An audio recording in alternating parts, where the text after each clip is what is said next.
Hello ഒരുവൺ നമ്മളൊരു പുതിയ ടോപ്പിക്കാണ് നോക്കാൻ പോകുന്നത് that is instruction pipe line. Last സെക്ഷനിൽ അർത്ഥമാറ്റിക് ആണ് പഠിച്ചത്, അതേപോലെ തന്നെയാണ് നമ്മൾ ഇൻസ്ട്രക്ഷൻ പൈപ്പ് ലൈനിങ്ങും. കൺസെപ്റ്റ് എല്ലാം ഒരുവിധം സെയിം തന്നെയാണ്. സോ ഇൻസ്ട്രക്ഷൻ പൈപ്പ് ലൈനിൽ എന്തിനാണ് നമ്മൾ ഇൻസ്ട്രക്ഷൻ പൈപ്പ് ലൈൻ യൂസ് ചെയ്യുന്നതെന്ന് വെച്ചാൽ, instruction pipe line reads consecutive instructions from memory while previous instructions are being executed in other segments. അതായത് എന്താണ്, കണ്ടിന്യൂസ് ആയിട്ട് മെമ്മറിയിൽ നിന്നും ഇൻസ്ട്രക്ഷനെ നമ്മൾക്ക് റീഡ് ചെയ്ത് തരാൻ നമ്മളെ സഹായിക്കുന്നതാണ് ഇൻസ്ട്രക്ഷൻ പൈപ്പ് ലൈൻ എന്ന് പറയുന്നത്. അപ്പം നമ്മൾക്ക് എന്താ, സൈമൾട്ടേനിയസ് ആയിട്ട് മൾട്ടിപ്പിൾ ഓപ്പറേഷൻസ് നമ്മൾക്ക് പെർഫോം ചെയ്യാൻ നമുക്ക് സാധിക്കും. അതാണ് ഇൻസ്ട്രക്ഷൻ പൈപ്പ് ലൈനിന്റെ അഡ്വാൻറ്റേജ് എന്ന് പറയുന്നത്. അപ്പം അർത്ഥമെറ്റിക് പൈപ്പ് ലൈൻ ആണെങ്കിൽ നമ്മൾ അർത്ഥമെറ്റിക് ഓപ്പറേഷൻസ് ആണ് നമ്മൾ ഫാസ്റ്റ് ആയിട്ട് കണ്ടിന്യൂസ് ആയിട്ട് നമ്മൾ ചെയ്യുന്നതെങ്കിൽ, ഇവിടെയാണെങ്കിൽ ഇൻസ്ട്രക്ഷൻസ് കണ്ടിന്യൂസ് ആയിട്ട് നമ്മൾക്ക് മെമ്മറിയിൽ നിന്ന് റീഡ് ചെയ്യാൻ നമ്മളെ സഹായിക്കുന്നതാണ് ഇൻസ്ട്രക്ഷൻ പൈപ്പ് ലൈൻ. ഓക്കെ, അപ്പൊ നമ്മൾ അർത്ഥമെറ്റിക് പൈപ്പ് ലൈൻ പഠിച്ചപ്പോൾ നമ്മൾ പറഞ്ഞു, നമ്മൾ ഇൻസ്ട്രക്ഷൻ എന്താണോ അതേ നമ്മൾ, അല്ലെങ്കിൽ പ്രോസസ് എന്താണോ അതേ നമ്മൾ സബ് ഓപ്പറേഷൻസ് ആയിട്ട് ഡിവൈഡ് ചെയ്തു എന്ന് നമ്മൾ പറഞ്ഞു. എത്ര സബ് ഓപ്പറേഷൻസ് ആയിട്ടാണ് നമ്മൾ അർത്ഥമെറ്റിക് പൈപ്പ് ലൈനിൽ ഡിവൈഡ് ചെയ്യുന്നത്? അതായത് 40 പോയിന്റ് പഠിച്ചപ്പോൾ എത്ര എണ്ണം ആയിട്ടാ? 4 സബ് ഓപ്പറേഷൻസിനെ 4 സെഗ്മെന്റ്സിൽ ഇട്ടാണ് നമ്മൾ ഓപ്പറേഷൻസ് പെർഫോം ചെയ്തത് അല്ലേ?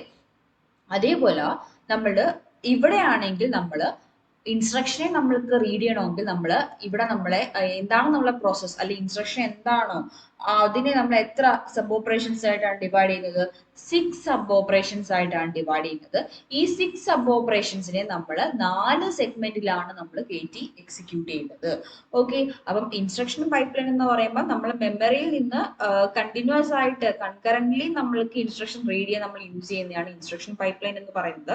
സോ അവിടെ നമ്മൾക്ക് എന്താണ്, നമ്മള് പൈപ്പ് ലൈനിന്റെ ജനറൽ കൺസെപ്റ്റ് എന്താണ്? നമ്മൾക്ക് അറിയാം, ഏതൊരു പ്രോസസ് ആയാലും ഇൻസ്ട്രക്ഷൻ ആയാലും എന്ത് തന്നെയായാലും നമ്മൾ ആ ഒരു ഓപ്പറേഷനെ സബ് ഓപ്പറേഷൻസ് ആയി ഡിവൈഡ് ചെയ്യും അല്ലെ? അപ്പൊ ഇവിടെ നമ്മൾ എന്താണ് ഓപ്പറേഷൻ, അതേ നമ്മൾ എന്താ 6 സബ് ഓപ്പറേഷൻസ് ആയിട്ട് ഇൻസ്ട്രക്ഷൻ പൈപ്പ് ലൈനിലാണ് നമ്മൾ യൂസ് ചെയ്യുന്നതെങ്കിൽ 6 സബ് ഓപ്പറേഷൻസ് ആയി ഡിവൈഡ് ചെയ്തിട്ട് 4 സെഗ്മെന്റിൽ ഇട്ടാണ് നമ്മൾ അതിനെ ആ ഒരു ഓപ്പറേഷൻ പെർഫോം ചെയ്യുന്നത്.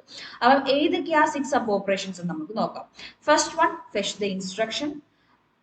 അടുത്തത് decode the instruction, then calculate the effective address, then fetch the operand from memory, then execute the instruction, and last one, store the result in the proper place.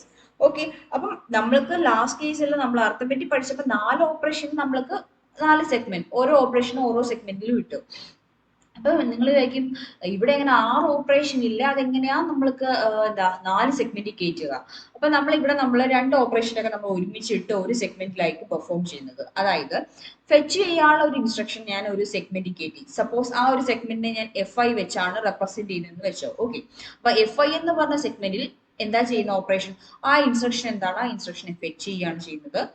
അടുത്ത സെഗ്മെന്റ് DA ആണെന്ന് വെച്ചോ. ആ DA എന്ന് പറഞ്ഞ സെഗ്മെന്റിൽ decode the instruction, അതേപോലെ calculate the effective address. ഈ രണ്ട് സബ് ഓപ്പറേഷനും ഈ ഒരു സെഗ്മെന്റിലാണ് പെർഫോം ചെയ്യുന്നത്. അടുത്ത സെഗ്മെന്റ് FO എന്ന് വെച്ചോ. അപ്പൊ ഈ ഒരു സെഗ്മെന്റിൽ എന്തൊക്കെ ഓപ്പറേഷൻ ആണ് നടക്കുന്നത്? ഈ ഒരേ ഒരു ഓപ്പറേഷൻ മാത്രം, fetch the operand from memory. FOയിൽ എന്താണ്? Fetch the operand from the memory. And last segment EX എന്ന് പറയുമ്പോൾ എന്തൊക്കെയാണ് അവിടെ നടക്കുന്നത്? Execute the instruction and store the result in the proper place.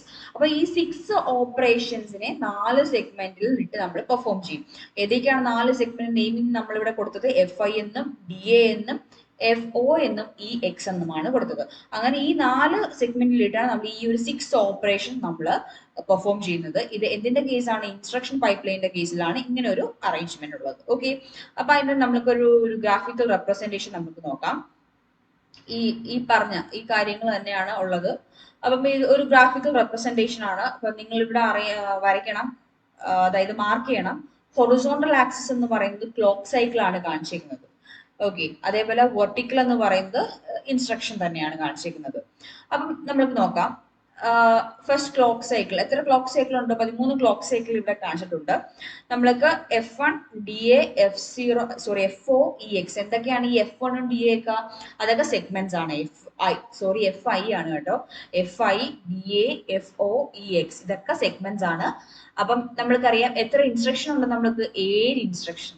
അപ്പം 7 ഇൻസ്ട്രക്ഷൻ നമ്മൾ 13 ക്ലോക്ക് സൈക്കിളിൽ വെച്ച് നമ്മൾ കംപ്ലീറ്റ് ചെയ്തേക്കുവാണ് കാണിച്ചേക്കുന്നത്. അപ്പൊ നമുക്ക് നോക്കാം എങ്ങനെ ഇവിടെ എക്സിക്യൂഷൻ നടക്കുന്നതെന്ന്. അപ്പം ഫസ്റ്റ് ഇൻസ്ട്രക്ഷനെ ഫെച്ച് ചെയ്തു, ഫസ്റ്റ് സെഗ്മെന്റ്, അതായത് FI എന്ന് പറഞ്ഞ സെഗ്മെന്റ് ആ ഇൻസ്ട്രക്ഷനെ ഫെച്ച് ചെയ്തു. അടുത്ത ക്ലോക്ക് സൈക്കിളിൽ അതിനെ ഡീകോഡ് ചെയ്തു. ഡീകോഡ് ചെയ്തു. സെക്കൻഡ് ക്ലോക്ക് സൈക്കിളിൽ അതുപോലെ എന്താ ചെയ്തത്, അടുത്ത ഇൻസ്ട്രക്ഷനെ ഫെച്ച് ചെയ്യുകയും ചെയ്തു അല്ലേ? കാരണം ഫെച്ച് യൂണിറ്റ് ഫ്രീ ആയല്ലോ. ഈ ഫെച്ച് ചെയ്ത ഇൻസ്ട്രക്ഷൻ ഡീകോഡ് ചെയ്യാൻ പോയി അവിടെ ആ ഡീകോഡ് യൂണിറ്റിലെ എഫക്റ്റീവ് അഡ്രസ്സും കൂടെ നമ്മൾ കണ്ടുപിടിക്കുന്നുണ്ട് സെക്കൻഡ് ക്ലോക്ക് സൈക്കിളിൽ. അങ്ങനെ നമ്മൾ ഫെച്ച് യൂണിറ്റ് ആ ഒരു സെഗ്മെന്റ് ഫ്രീ ആയതുകൊണ്ട് അടുത്ത ഇൻസ്ട്രക്ഷനെ ഫെച്ച് ചെയ്തു. ഓക്കെ, അപ്പം ഈ ഫെച്ച് ചെയ്ത ഇൻസ്ട്രക്ഷനെ തേർഡ് ക്ലോക്ക് സൈക്കിളിൽ ഡീകോഡ് ചെയ്യാൻ പോകുന്നു. ഇവിടുത്തെ ഇൻസ്ട്രക്ഷൻ എന്താ, ഓപ്പറന്റ് അഡ്രസ്സ് കണ്ടുപിടിച്ചതിന്റെ ഓപ്പറന്റ് നമ്മൾ മെമ്മറിയിൽ നിന്ന് എടുക്കാൻ പോകുന്നു, ഫെച്ച് ഓപ്പറന്റ്.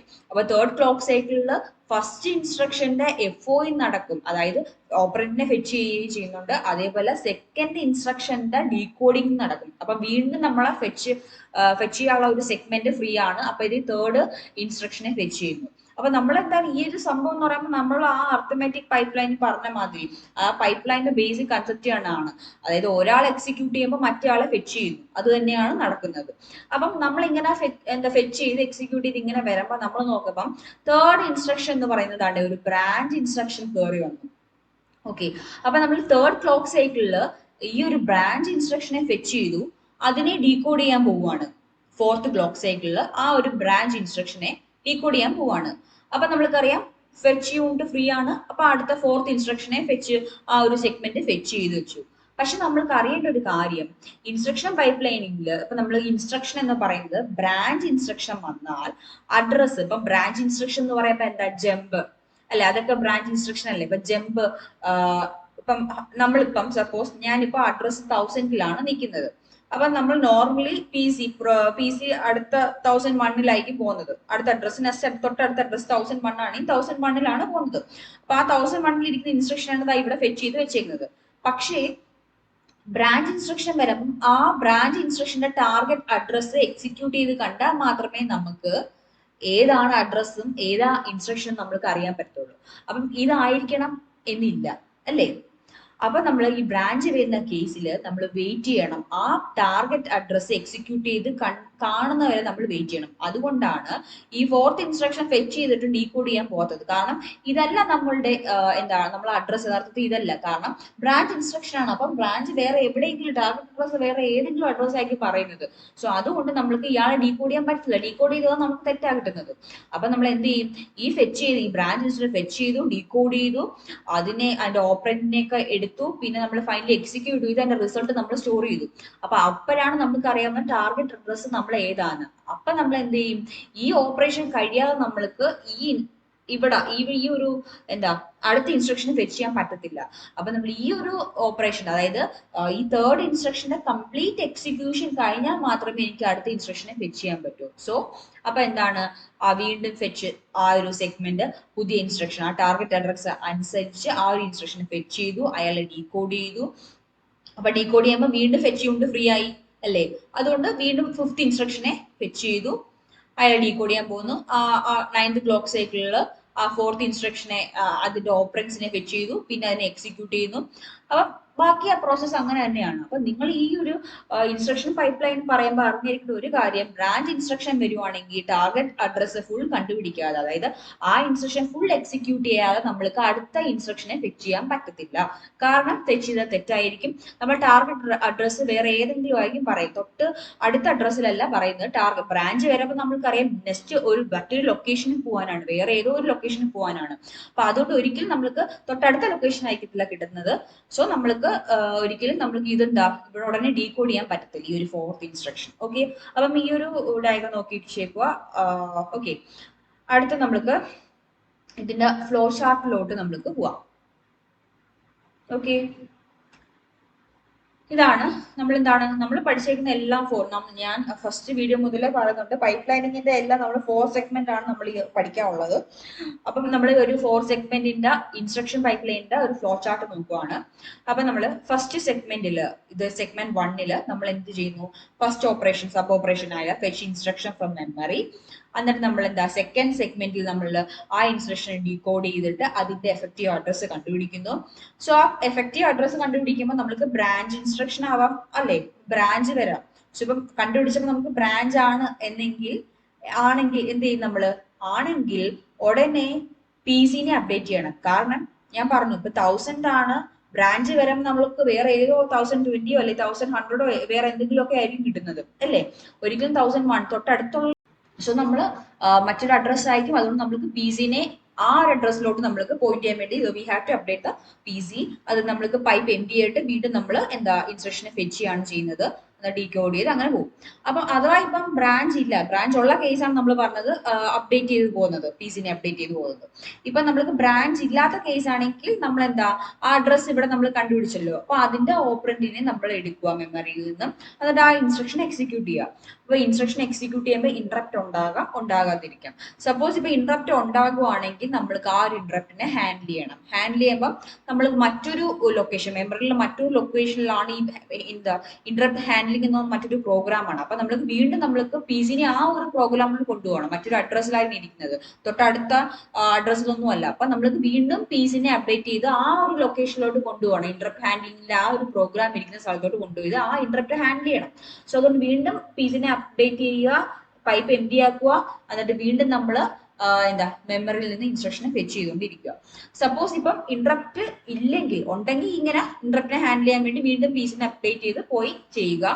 ഇന്ററപ്റ്റ് ഇല്ലെങ്കിൽ പ്രത്യേകിച്ച് പ്രശ്നമൊന്നുമില്ല, എന്താ നമ്മൾ എന്താ വീണ്ടും ഫെച്ച് ചെയ്യുക അടുത്ത ഇൻസ്ട്രക്ഷൻ. ഓക്കെ, അപ്പൊ ഇത് വളരെ എളുപ്പമുള്ള ഒരു ഫ്ലോ ചാർട്ട് തന്നെയാണ്. ഒന്നും കൂടെ പറയാം. ഫസ്റ്റ് സെഗ്മെന്റ് കയറി ഇൻസ്ട്രക്ഷനെ ഫെച്ച് ചെയ്യുക, അടുത്തത് കയറി ഡീകോഡും അതേപോലെ എഫക്റ്റീവ് അഡ്രസ്സും കണ്ടുപിടിക്കുക. അപ്പൊ എഫക്റ്റീവ് അഡ്രസ് കണ്ടുപിടിക്കുമ്പോൾ നമുക്ക് ബ്രാഞ്ച് ഇൻസ്ട്രക്ഷൻ ആണ്, ബ്രാഞ്ച് ആണെങ്കിൽ ടാർഗറ്റ് അഡ്രസ് ആണ് കിട്ടിയെങ്കിൽ നമ്മൾക്ക് എന്താണ് ആ ഒരു ലൊക്കേഷനിലോട്ട് വേണം പോയി അത് എടുക്കണം അല്ലെ, ആ ഒരു അഡ്രസ്സിൽ ഇൻസ്ട്രക്ഷൻ വേണം എടുക്കുക. അതുകൊണ്ട് നമ്മൾ പീസിനെ അപ്ഡേറ്റ് ചെയ്തു, പൈപ്പ് എം ഡി ആക്കി വീണ്ടും ഫെച്ച് ചെയ്തു. അഥവാ ബ്രാഞ്ച് ഇല്ല അങ്ങനെയാണെങ്കിൽ നമ്മൾക്ക് ഓപ്പറന്റിനെ നമ്മൾ ഫെച്ച് ചെയ്യണം, പിന്നെ എക്സിക്യൂട്ട് ചെയ്യണം ഇൻസ്ട്രക്ഷൻ. അപ്പൊ എക്സിക്യൂട്ട് ചെയ്യുമ്പോൾ നമുക്ക് ഇന്ററപ്റ്റ് ഉണ്ടെങ്കിൽ ആ ഇന്ററപ്റ്റിനെ നമുക്ക് ഹാൻഡിൽ ചെയ്യണം, അതിനുവേണ്ടി നമ്മൾ പി സി അപ്ഡേറ്റ് ചെയ്യണം, വീണ്ടും ആ ഒരു കേസ് എം ഡി ചെയ്ത് വീണ്ടും ഇങ്ങനെ പോകണം. അഥവാ ഇന്ററപ്റ്റ് ഇല്ലെങ്കിൽ നമ്മൾക്ക് എന്താ വീണ്ടും അടുത്ത ഇൻസ്ട്രക്ഷൻ നമ്മൾക്ക് തൊട്ടടുത്ത ഇൻസ്ട്രക്ഷൻ തന്നെ ഫെച്ച് ചെയ്യാൻ പറ്റും. ഓക്കെ ആണല്ലോ, വളരെ സിമ്പിൾ ആയിട്ടുള്ള ഒരു ഫ്ലോ ചാർട്ട് തന്നെയാണ് ഇതെന്ന് പറയുന്നത്. അപ്പം അതേപോലെ ഈ ഒരു ഡയഗ്രോ ഇതെല്ലാം കണക്റ്റഡ് ആണ്, ഇത് തന്നെയാണ് ആ ഫ്ലോ ചാർട്ടിൽ പറയുന്നത്. ഓക്കെ, അപ്പം അതേപോലെ ഇവിടെ മനസ്സിലാക്കേണ്ട കാര്യം നോക്കൂ, ബ്രാഞ്ചിങ് ഉണ്ടെങ്കിൽ ഇപ്പൊ തേർഡ് ഇൻസ്ട്രക്ഷനിൽ ബ്രാഞ്ചിങ് വന്നു, ആ ബ്രാഞ്ചിങ് ഉണ്ടായതുകൊണ്ട് നമ്മൾക്ക് എന്താണ് ഇതിനെ ഫുൾ എക്സിക്യൂട്ട് ചെയ്ത് ആ ടാർഗറ്റ് അഡ്രസ്സ് കണ്ടുപിടിക്കാതെ അടുത്ത ഇൻസ്ട്രക്ഷൻ എനിക്ക് ഫെച്ച് ചെയ്യാൻ പറ്റത്തില്ല. അതായത് ഈ ഒരു FIA ഫെച്ച് ചെയ്യുന്നത് അതുകൊണ്ടാണ് 7th ക്ലോക്ക് സൈക്കിൾ ആയത്. ബ്രാഞ്ചിങ് ഇല്ലായിരുന്നെങ്കിൽ ലൈക്ക് ഈ ഒരു 4th ക്ലോക്ക് സൈക്കിൾ തന്നെ ഫെച്ച് ചെയ്ത് 5th ക്ലോക്ക് സൈക്കിളിൽ ആ ഒരു 4th ഇൻസ്ട്രക്ഷനെ ഡീകോഡ് ചെയ്തേനെ. ബ്രാഞ്ചിങ് ഉണ്ടായത് കൊണ്ട് നമ്മൾക്ക് ബ്രാഞ്ച് ടാർഗറ്റ് അഡ്രസ്സ് ഈ ഒരു 6 ക്ലോക്ക് സൈക്കിൾ 6 കഴിഞ്ഞല്ലാതെ നമ്മൾക്ക് കിട്ടത്തില്ല അല്ലെ, ക്ലോക്ക് സൈക്കിൾ 6 കിട്ടത്തുള്ളൂ. സോ അതുകൊണ്ട് നമ്മൾ അത് കഴിഞ്ഞിട്ട് 7th ക്ലോക്ക് സൈക്കിളിൽ നമ്മൾ ഫെച്ച് ചെയ്തു അടുത്ത ഇൻസ്ട്രക്ഷനെ. ഓക്കെ, അപ്പൊ അത് ഓർത്തിരിക്കേണ്ട ഒരു പോയിന്റ് ആണ്. So thank you.